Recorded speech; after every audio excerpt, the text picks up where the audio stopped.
Welcome to this podcast of the Florida Historical Quarterly, Volume 88, Number 1, Summer 2009. My name is Connie Lester, and I am the editor of the Florida Historical Quarterly. In this podcast, Dr. Robert Casanello will interview Dr. Michael D. Bowen, Assistant Director of the Bob Graham Center for Public Service and a visiting assistant professor of history at the University of Florida. Dr. Bowen's article, The Strange Tale of Wesley and Florence Garrison, Racial Crosscurrents of the Postwar Florida Republican Party, appeared in this issue of the Quarterly. In his article, Bowen explores the intersection of race and urban growth in the transformation of the post-World War II Republican Party in Florida. As he explains, personalities and national political goals played unexpected and hitherto unexplored roles in party reform. This issue of the Quarterly contains 3 additional articles, for which I will provide summaries. Dr. Stefan Lucconi of the University of Rome specializes in Italian immigration to the United States.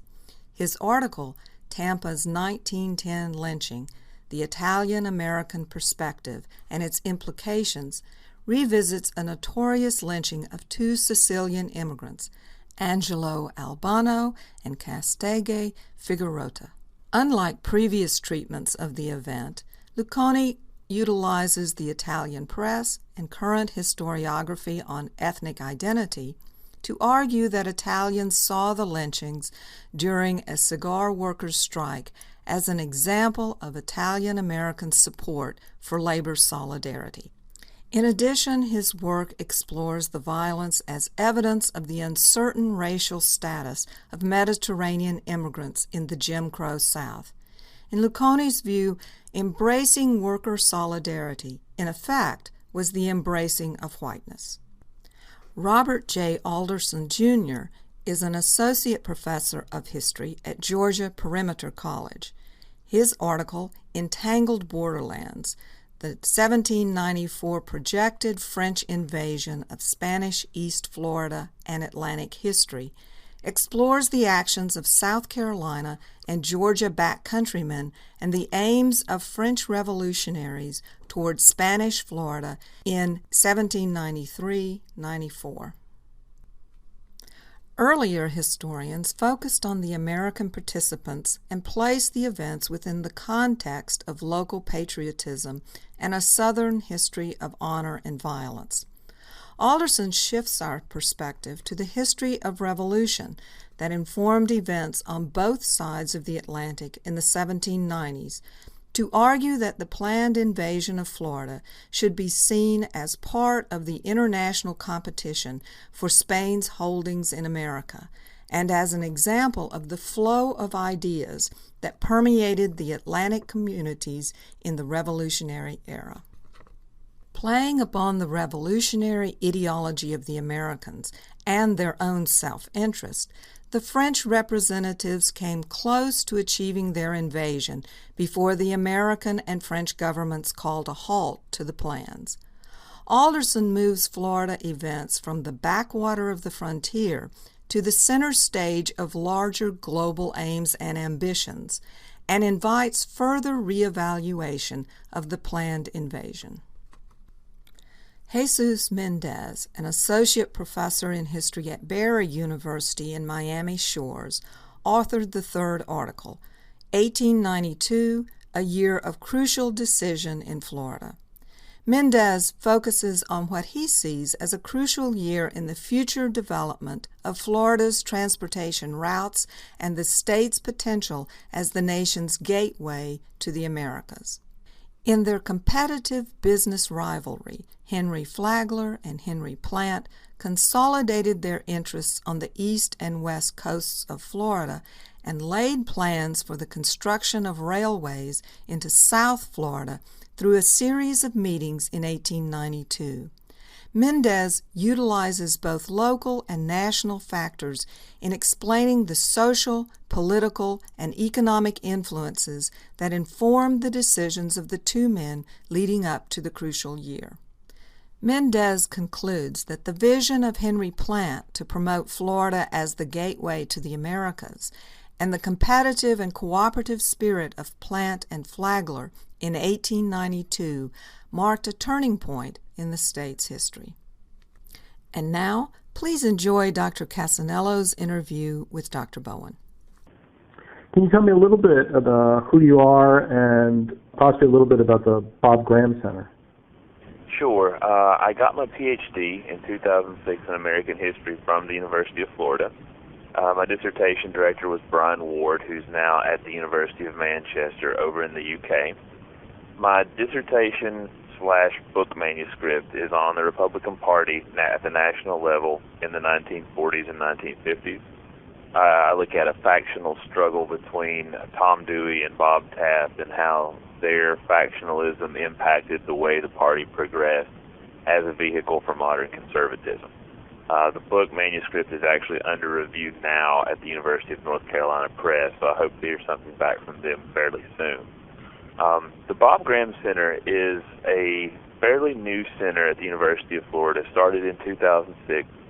It is a public leadership center, or actually called the Bob Graham Center for Public Service, and we offer a minor in public leadership as well as community programs. We have a lecture series that I'm actually technically the director of the lecture series, where we bring in notable politicians, scholars, and journalists, and also activists into Gainesville to share their insights with the university and the Gainesville communities on issues of national concern. We've had former secretaries of state, former governors, former senators, numerous Pulitzer Prize winners over the last actually 2 years since we started the speakers program.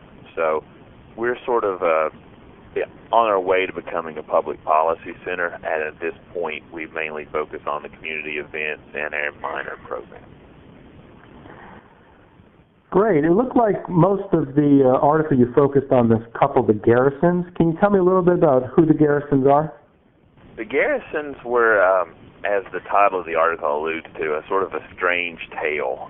The Garrisons were transplants to Miami who came during the Great Depression from parts up north. Ms. Garrison was from Indiana, and I believe that Mr. Garrison was from Wisconsin, but I'm not exactly sure. Wisconsin or Michigan. They came to Miami, as I said, in the 1930s, and they brought their republicanism with them from the north. And they began organizing, basically, he was a blockbuster. He dealt real estate to African Americans, expanded the boundaries of the African American section of Miami into Brownsville and some other parts of the city. And Garrison organized politically, tried to organize his tenants and his homeowners and so on to make the Republican Party viable in Miami. So he has sort of a checkered career for the time in that he violated sort of racial mores by dealing with African Americans, and he also violated political mores by not being a Democrat. So at the time in the Solid South. So they were sort of a unique couple to track because they were very involved locally, and they had a great deal of national involvement as well, but yet I could find in virtually every piece of documentation I found on them, they were very much vilified. And we probably shouldn't be surprised that a blockbuster like Garrison would also be sympathetic to African Americans as voters, because I think isn't a lot of that historiography changing as far as how we understand the blockbusters? Well, I mean, Ray Moll is the one who did the first work on Garrison, basically through his real estate practices. And Garrison was sort of reviled in the white community, but he was loved, from what I can tell and what Ray has done in his work. He was loved in the African American community.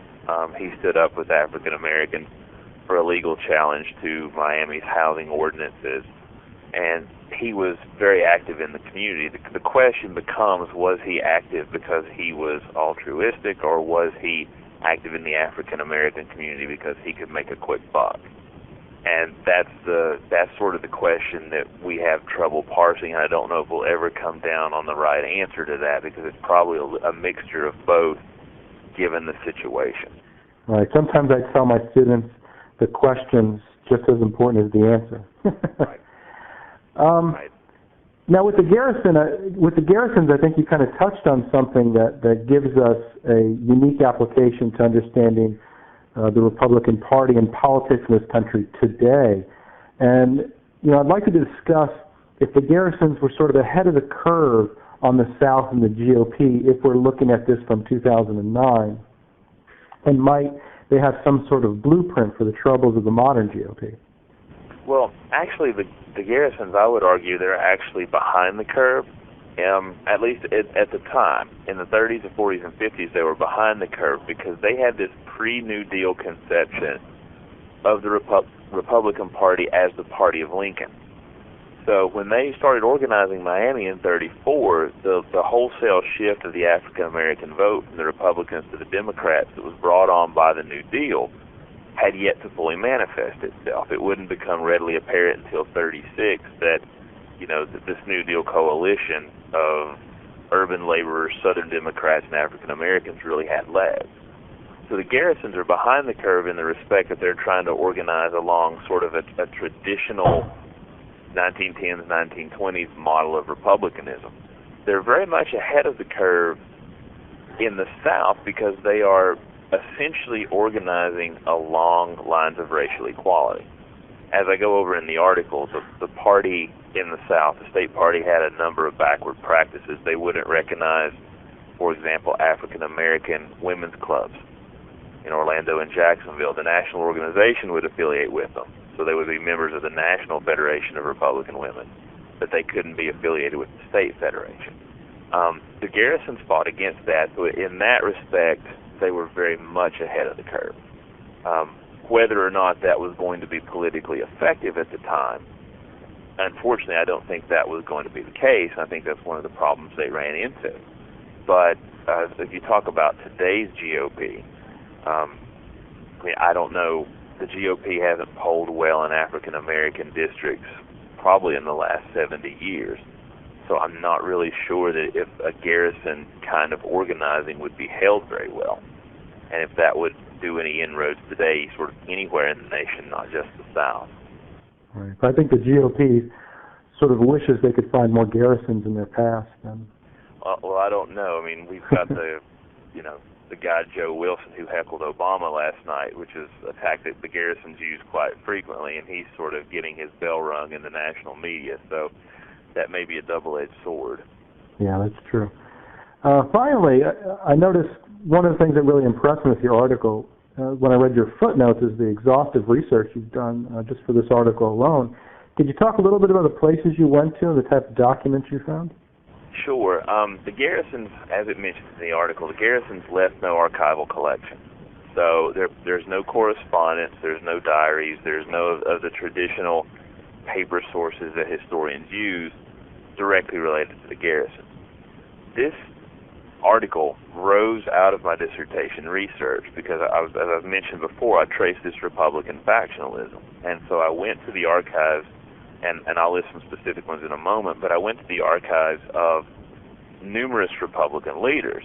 And these were campaign managers, these were presidential candidates, potential candidates, and so on. And every one of the driving pieces of my narrative is the Republican activity in the South, because basically the Taft faction and the Dewey faction really fought hard over control of the Southern delegates relating to the nomination. This was one of the key areas of battle over getting the Republican nomination.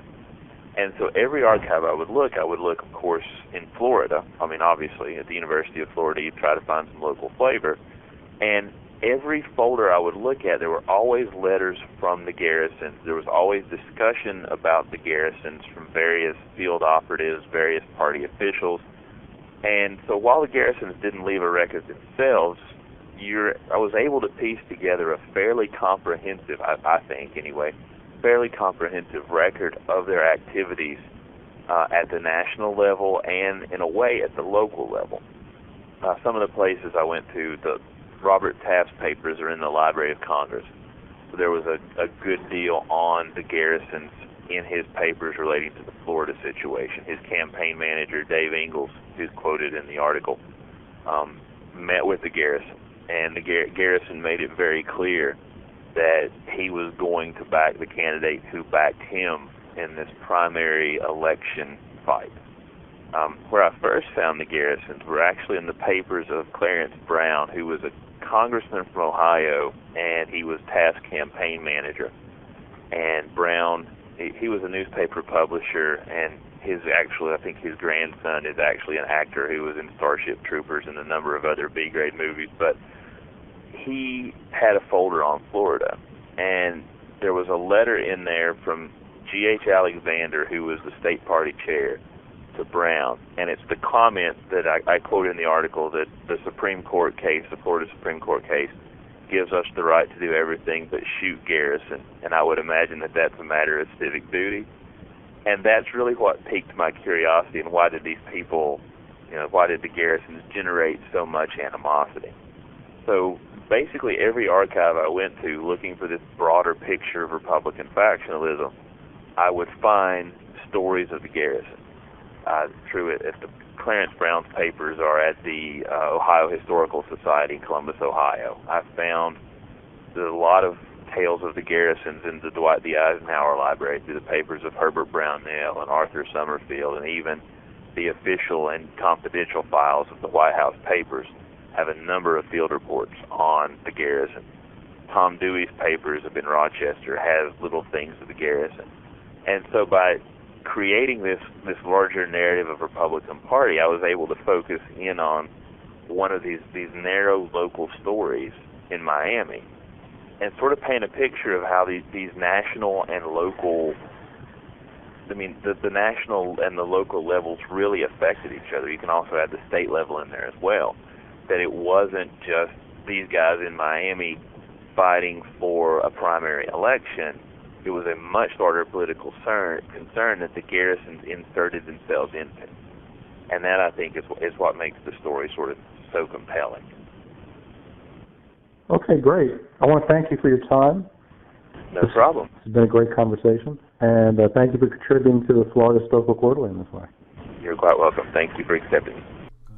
Thank you for listening to the Florida Historical Quarterly podcast. I hope you enjoyed our production.